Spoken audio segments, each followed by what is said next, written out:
Hi everyone, welcome back to English 221. This is for our class for Wednesday, the 5th of April, where I wanted to talk about Richard II.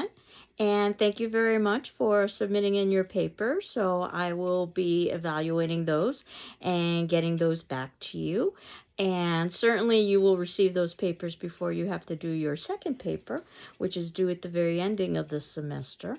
The second paper will be very similar to the first paper, the difference being that you would talk about one of the later plays in the semester, probably Richard II or Macbeth or Othello, rather than talking about the earlier plays, which is what you did with paper one. Keep in mind, everybody has the option of revising the first paper once I've returned it to you, and I will be evaluating it for grammar and mechanics, as well as for content, and putting a traditional letter grade on it. And then you can incorporate my comments and create a revision. And I just ask that you submit in that revision along with the original with my comments on it, so I can compare and contrast. And then you would get the higher of the two grades. And if you needed further direction, you could always reach out to me and we could talk further. And you have until the ending of the semester to do that revision, though the sooner the better for you to submit that in. And the idea is that the second paper, since it's so similar to the first, the difference just being on a different play, that you wouldn't need to have an option of a revision, which is why it's due at the very ending of the semester, because the learning would have gone on with the first paper. That said, there have been occasional times where students have submitted in their second paper early enough so that they could do a revision, but it's something that you need to come to some agreement with me. It isn't something that's automatic the way it is with the first paper. So, as you know, we've been watching the BBC version of Richard II, and the advantage of watching any of the BBC versions is that you are going to get an almost exact word-to-word performance of Shakespeare's written play. The disadvantage, perhaps, is that it might seem a bit dry and a bit dated. Now, the history plays are notorious for perhaps being dry in the sense that there isn't much in the way of action. There usually is much in the way of dialogue. A couple reasons for that. The first being that it's not so easy to stage things like battle. And the second reason is because of Richard himself.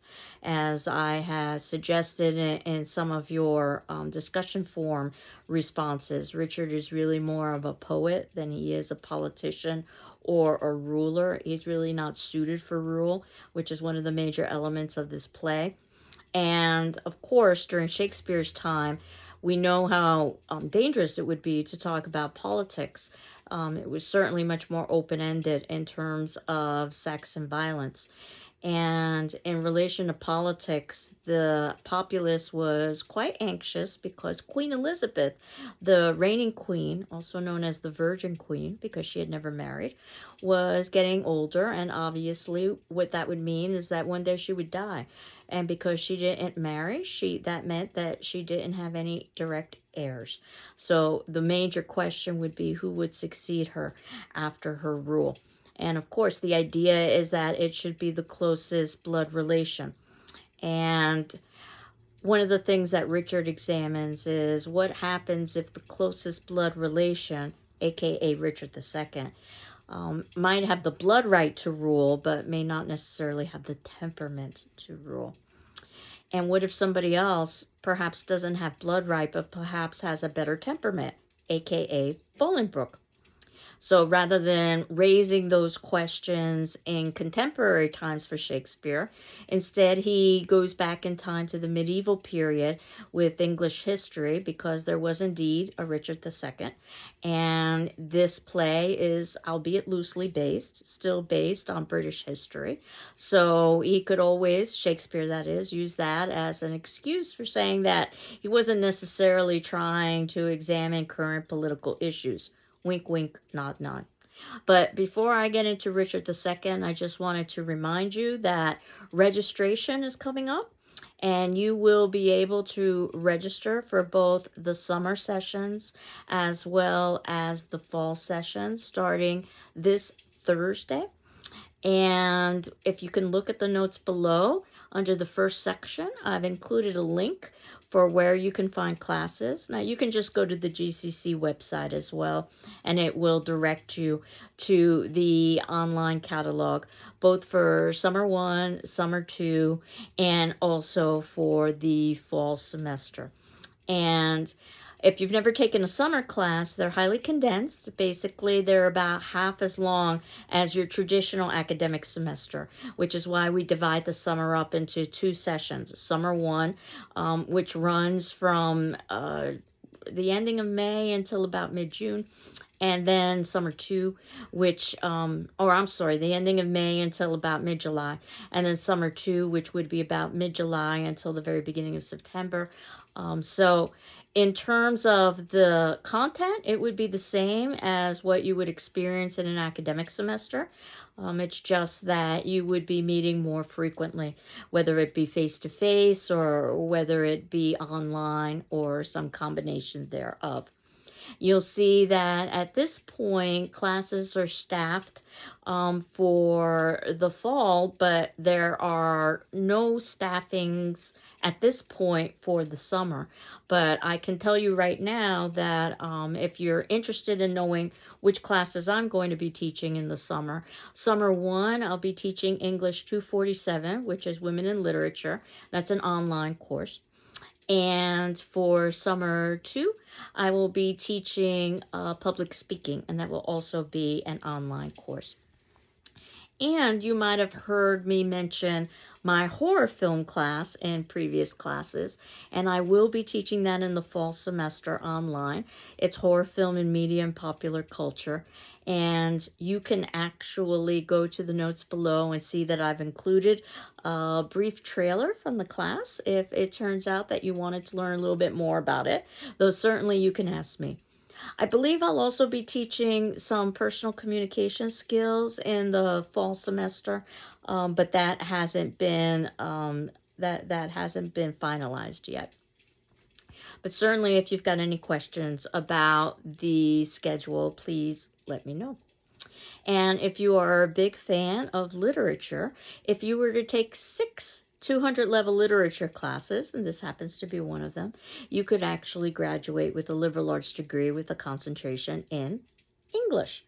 And I happen to be the faculty advisor for that, so that if you wanted to learn a little bit more information, please ask me or anyone else from the English department. It basically is very similar to the liberal arts degree. The distinction would be that most of the electives would be devoted to literature courses. So if you decided to change your mind along the way, you could just easily use whatever you've taken as electives and still get the liberal arts general. So going back to the idea of Richard II, I had left you with watching the BBC version, and you may have noticed that beneath each of those class sessions, I had a series of questions for you to contemplate, and I wanted to review some of those questions. The first is, why does Bolingbroke accuse Mowbray of Gloucester's murder? And note that in this play, we don't get necessarily definitive answers. We can speculate, we can hypothesize, but we don't necessarily know the truth. And I liken it to the political world, where politicians will oftentimes project an image, but that may or may not necessarily be accurate. So a lot of this is performance. Now, Bolingbroke says that Mowbray has committed treason.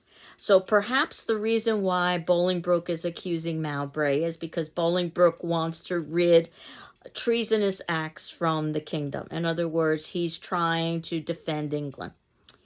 He could also have an ulterior motive. He could decide that this would be an opportunity for him to vie some political favor, he being Bolingbroke, so that he could weasel his way in to perhaps Richard's inner circle, or perhaps even overthrow Richard. That's another possibility. A third possibility could be that Bolingbroke suspects that Gloucester's murder was the result of not only Mowbray, but also Richard II, that they worked in cahoots with one another. And this would be a wonderful opportunity, again, for Bolingbroke to see if whether or not he could expose a political corruption in the land so that Bolingbroke could perhaps be king himself. A lot of it will be dependent on the actor's performance. It almost reminds me of Puck in Midsummer Night's Dream, where we talked about whether or not Puck made a deliberate mistake when he put the love juice on the man wearing the Athenian garb, and he was supposed to put the love juice on Demetrius's eyes, and he puts it on Lysander's eyes. It could be a legitimate mistake, but it could also be deliberate. And how the actor decides to play that role is, I think, quite telling. And so there's a little bit of interpretation that is involved there. And I would say that it's the same with Bolingbroke and Richard. And then, why does Mowbray deny he's Gloucester's murderer? Maybe he's innocent. Or maybe, again, he's trying to protect himself because he is Mowbray's murderer, or he is Gloucester's murderer, I'm sorry. Or because he has been working with Richard and he knows that he needs to deny both for himself but also for Richard. Why does Richard want Bolingbroke and Mowbray to settle their dispute? Well, it could be that Richard just wants peace in the land. So he's trying to be a good ruler. It could be because Richard doesn't want investigations into Gloucester's murder. So it could be that Richard is trying to hide something. Why does Richard then decide that Bolingbroke and Mowbray should have a public battle to fight it out? Perhaps Richard thinks that's the fairest thing to do. Let the victor ultimately get the spoils. Or perhaps Richard is hoping that one or perhaps both of the men, Bolingbroke and Mowbray, will be injured or perhaps even killed in the battle. That could be to Richard's political advantage. We don't necessarily know that. This could also be a play by Richard to appear to be a fair and just ruler by having this battle occur publicly, rather than making a determination on his own that could be seen as subjective or selfish. And then why does Richard cancel that public battle and give two very different punishments? To Mowbray, it's a life punishment. And to Bolingbroke, first it's 10 years and then it's 6. It could be that Richard is just indecisive and he's a poor ruler. It could be that Richard wants to show the populace that he's lenient. So instead of allowing the public battle to go through, he's going to instead spare their lives. It could be that the reason why there are different punishments is because he does not want Mowbray to ever come back, because Richard is involved with Mowbray in the treason of Gloucester's murder. Bolingbroke, having a sentence of 10 years and then reducing it to 6, perhaps that's indecision. Perhaps it's a way to curry favor with Bolingbroke's family. Remember, everybody is related to everybody else. Or perhaps it's a way for Richard to try to appear empathetic to the public. So Bolingbroke's father, who's aptly named Gaunt, on his deathbed, because Gaunt also represents this Gaunt England that's dying as well because of Richard's poor leadership, warns Richard against poor rule, and then ultimately he dies. Now, of course, probably on one's deathbed is when one is most likely to tell the truth. Richard's response to Gaunt's dying, remember Gaunt is the uncle of Richard, is to seize Bolingbroke's inheritance and to use the money for the Irish Wars, justifying that Bolingbroke has been basically exiled or banished. This could just be a poor judgment call on Richard's part, because ultimately it will come back to haunt him. And we know that Richard's not a particularly good ruler. We know that Richard is filled with greed, and we know that he thinks he's invincible. And we will find out that he's not. But if we were uncertain about whether or not Richard was corrupt prior to this decision, we know now that Richard is corrupt for certain. Using the money in the Irish wars, there was great political tension about whether these wars were justified. And in terms of a ruler, chances are that they wouldn't really see any heavy action. While Richard would go to the Irish wars, it would be more of a playground rather than a battlefield for him because he would be protected by troops. So then Richard leaves for the Irish wars in order to have fun, in effect, and entrusts York with the kingdom. This is not terribly smart politically if you're having troubles at home to leave the country and to entrust it with someone else. Again, it could be an illustration of Richard's poor rule, or it can also be an illustration of Richard's greed or his belief of his invincibility. And then Bolingbroke breaks exile with an army in order to get his inheritance, or so he says. But the question is, who comes with an army? So it seems somewhat suspicious. York, at this point, has decided to remain neutral because, again, in terms of the chain of being, the idea was that that individual who was closest in blood right, which would be Richard II, would be second to God himself on earth, and one wouldn't question their actions, regardless of what those actions were. However, York is quite aware of all of the injustices and corruptions that have occurred. So at this point, he decides to remain neutral so that he doesn't have to take a position, one that would go against his conscience because he knows which just or unjust, or one that would go against his belief system about the king being the God anointed. Then Richard, and it's one of my favorite scenes, relinquishes his throne to Bolingbroke after a good amount of pouting and moaning and crying and so forth, illustrating, again, the lack of character that Richard really has. He's quite weak. He's quite emotional. He's quite self-centered. And keep in mind that he's doing this in a public way. It's one thing to panic when you are a politician privately, but you're not supposed to panic in front of the populace. And you could say that Richard relinquishes a little bit too easily. Is it because Richard just doesn't have the wherewithal to fight? Or is it that Richard understands that if Bolingbroke is coming with an army, that the unstated is that Bolingbroke and the army will physically take the kingdom away from Richard. So Richard has the option of either voluntarily, quote unquote, relinquishing or having it taken from him.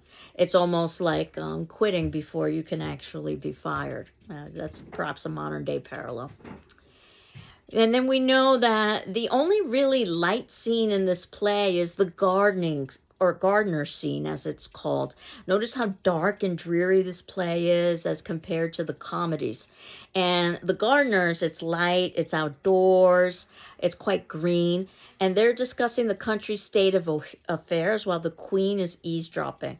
This is quite a telling scene because Shakespeare will oftentimes put words of wisdom and truth in lower level characters. And we do get words of wisdom and truth from the gardeners as they talk about that running a kingdom is much like taking care of a garden, and that you need to make sure that you weed it so that it doesn't become overrun. And Richard's kingdom has become overrun with flatterers. It's also, I think, quite telling that the queen is eavesdropping. Note how male-centric this play is. We've talked about the comedies and about the complicated relationship of female, showing both strength and weakness. But in this play, it's almost all male. You can see, in part, that's because it is the political world as opposed to the domestic world. Of course, this is the medieval period, not the Renaissance. Queen Elizabeth would have been the ruler in charge during Shakespeare's time, but that was only because there wasn't a male heir for Queen. So Queen Elizabeth basically was the last choice, so to speak, after her father, Henry VIII, had passed. So in terms of thinking about the queen eavesdropping, this shows that no one is including the queen in these political conversations. It also reinforces the theme that Shakespeare's quite fond of, the idea of eavesdropping. We saw a lot of that in Much Ado About Nothing. At this point, York switches his allegiance to Bolingbroke. York has decided that he has seen so much treason and so much corruption that he has to go against the chain of being, and he has to support Bolingbroke. This is a huge decision on York's part, and what we will see is a kind of civil war, in that father and son will literally be against one another as they begin to take sides. The Richard II side, because you want to keep to the tradition of the God anointed, or the side of what perhaps is the better ruler, because we aren't necessarily sure that Bolingbroke would be a better ruler. It appears on the surface that he would be. So Bolingbroke, once he becomes ruler, decides to execute Bushy and Green, who were working with Richard. Now, it could be, again, because Bolingbroke is trying to rid the corruption of the land, but it could also be that Bolingbroke is beginning to follow in Richard's footsteps and beginning to make decisions that are to his benefit, his personal benefit, rather than to the benefit of the kingdom. Aumerle, who happens to be York's son, plans to overthrow Bolingbroke because Aumerle believes that one should follow the God anointed. Again, we can see how families are literally torn apart in terms of their decisions of which person to support, Richard or Bolingbroke. Now, Bolingbroke, once he finds out about the plot, decides to pardon Aumerle, his cousin. It could be because Bolingbroke is a just and fair ruler and wants to show mercy. After all, this is his family member as well. It could be because Bolingbroke realizes that he might be able to curry favor that he can utilize later on. But regardless of the reason, he does pardon Aumerle, and Richard is ultimately jailed, not killed. And again, we could think about why not why not kill Richard? Why wait for him to be assassinated? Well, if we killed Richard, he might become a martyr, at least with one faction, if they do believe that the God anointed should remain in place. Jailing Richard might be a way of keeping Richard away from the kingdom so that he's not able to gather opposition forces for an overthrow. But jailing doesn't necessarily solve the issue that Richard is still alive, and there are individuals such as Aumerle who support Richard and not support Bolingbroke. Notice the change in costume, at least in the production that we saw, that Bolingbroke, by the ending of the play, is dressed in furs. He wasn't dressed that way in the beginning of the play. And then ultimately, when Richard is jailed, perhaps, and I emphasize perhaps, there is an epiphany that goes on. This is the only time that we ever see Richard alone. This is where he begins to contemplate whether or not, he is responsible for his fate. One of my favorite lines in the play is, "I've wasted time, and now time doth waste me." And we'll talk about some of the quotations of the play next class. In fact, it's filled with lyricism. That said, ultimately what happens is that someone is sent to assassinate Richard, and he finally decides to fight. Too little, too late, and Richard is killed. And then Bolingbroke decides to go on a holy pilgrimage. And the question is why? Because Bolingbroke had, at least out loud, indicated how, if not wonderful, at least how convenient it would be if Richard were no longer alive. And of course, one of Bolingbroke's subjects heard that and decided to take it upon himself to kill Richard. Could Bolingbroke just have been musing out loud and he didn't realize that someone would literally take action? Or was Bolingbroke hopeful that if he put that suggestion out there, someone would take action and Bolingbroke could claim innocence and say, well, I never wanted anybody to do this. So in other words, encouraging somebody to do his own dirty work. And the holy pilgrimage is supposed to be a way to wash the sins, if Bolingbroke has acquired any sins, because again, there is that tension of Bolingbroke having the throne that belongs to the God-anointed Richard. And that's how Richard II ends.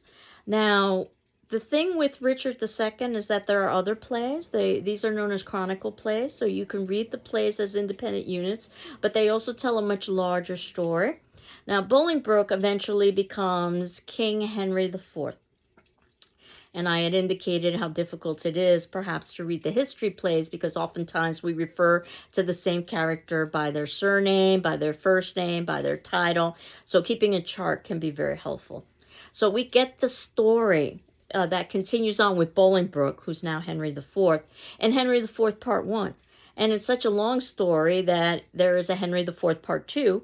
And then finally, there's a Henry V, which is the story of Henry IV's heir. We're stopping after the first history play just so that you can get a taste of the history plays. And this history play is particularly interesting because not only is it a history play, in many ways it is a tragedy. Now keep in mind that the distinction is that a history play needs to be about British history, which is exactly what we're reading here. But the title in its entirety is The Tragedy of Richard II. And that means many elements that are associated with tragedy are incorporated within this history play, which means that you need to know a little bit about tragedy, which gets us back to Oedipus the King, if you are familiar with that 430 BC Greek drama, which helped to establish the idea of tragedy, where basically Aristotle, who was perhaps one of the first literary critics, talked about Oedipus the King being a great example of tragedy and tragic hero. The story of Oedipus the King, I can't remember if I'd mentioned this or not, happened to be the story of a man named Oedipus who received a prophecy that he would kill his father and marry his mother. And he's so horrified by that he leaves his hometown to protect his parents. What Oedipus doesn't know is that the people that he is leaving are not his biological parents. They are his adopted parents.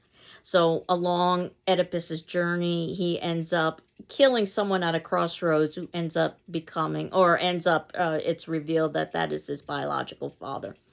And eventually Oedipus ends up at a kingdom that's being ravaged by plague. Oedipus helps to solve the plague. Oedipus is a great riddle solver, the reason for the plague. And the result is that Oedipus gets the kingdom because their king has been recently deceased. And that means that he gets to marry the newly widowed queen. And they have children together, and the years go on. And as the play progresses, we find out that the woman that he married turns out to be his biological mother. So in other words, all of the actions that Oedipus took helped to bring about his fate. And as we learn more about the play, we find out that this goes all the way back to Oedipus's biological parents, where they were told when Oedipus was a baby that he would kill his father and marry his mother. So Oedipus tries to stop that. Or I should say Oedipus's parents tried to stop that by having the baby killed. They give the baby to a servant because they're kings and queens, so they wouldn't do the deed themselves. The servant feels pity on Oedipus and the baby and abandons Oedipus, the baby, and that baby is found by a shepherd who brings it to another kingdom, and the king and queen of the other kingdom, who are childless, decide to raise this baby as their own. So this is how the whole story comes together. It's a great play. I very much recommend that you read it. But the reason why I give you this plot is because this plot has helped to establish what we think of in terms of tragedy. And that's something that perhaps Shakespeare is best known for, his tragedies, when we think about plays like Hamlet and Macbeth and Othello. And it also, Oedipus the King helped to establish the criteria of what a tragedy is supposed to be about, and specifically a tragic hero, which is what I wanted us to examine with Richard II. That Richard II is a history play, not a tragedy play. But could Richard II, because this is the tragedy of Richard II, could Richard be seen as a tragic hero? So the definition of a tragic hero would be a great man, somebody who is above and beyond the ordinary, someone who is better than ourselves, someone that we respect and admire, so that if this horrible thing can happen to them, then it could certainly happen to us because they are superior to us. And this great man experiences a downfall. And That downfall is a result of two factors, one being outside forces, things that are beyond his control. In Oedipus the king, that might be the prophecy or fate. Sometimes we use the word luck in contemporary times. But there are also flaws in character that help to bring about this downfall. So there are things that the character does himself to help bring about this descent. And if we think about Oedipus the king, he has excessive anger and excessive pride, which you see much more clearly when you read and watch the play. He's also blind to the truth. And then a tragic hero is supposed to accept responsibility, which Oedipus does ultimately do. At the ending of the play, Oedipus the king, his wife/mother is so horrified by the revelation of the truth that she commits suicide. But what Oedipus does is he gouges out his eyes and basically exiles himself. And it's important that he chooses his eyes because vision and blindness is a major theme throughout the play. But basically, Oedipus is going to live with pain and suffering, unlike his wife/mother who commits suicide, which would be seen as the easy way out. So this tragic hero accepts responsibility, and we as audience feel pity for the person because they are a good individual above and beyond the ordinary, and it wasn't all their fault. There were outside forces. We also feel fear because if this can happen to such a superior person, it can happen to us. And it would probably be a much greater downfall. So that's your very quick review of what a tragic hero is, because eventually next class I wanted us to talk a little bit about whether or not we thought that Richard II could be seen as a tragic hero. Shakespeare liked to follow the elements of tragedy but change them for his own purposes. We will see that when we get to the tragedy section as well. I also wanted to talk about quotes from Richard II because, again, it's an incredibly lyrical play. And for today's attendance question, which would be due on Friday the 7th at 8 a.m. And again, if you need additional time, please let me know, and I can grant you an extension. As you know, you're not required to respond to your classmates, but I expect you to read your classmates' responses and my responses in turn. That would give you a sense of what we would discuss during class discussion. So I asked you previously to identify an important question in Richard. So now my question is, has your opinion changed about what is the most important question in Richard II? And why or why not? So that's it. I hope you're doing well. I'm doing well, and we will continue on next class talking about language in Richard II and tragic heroes. Take care. Bye-bye.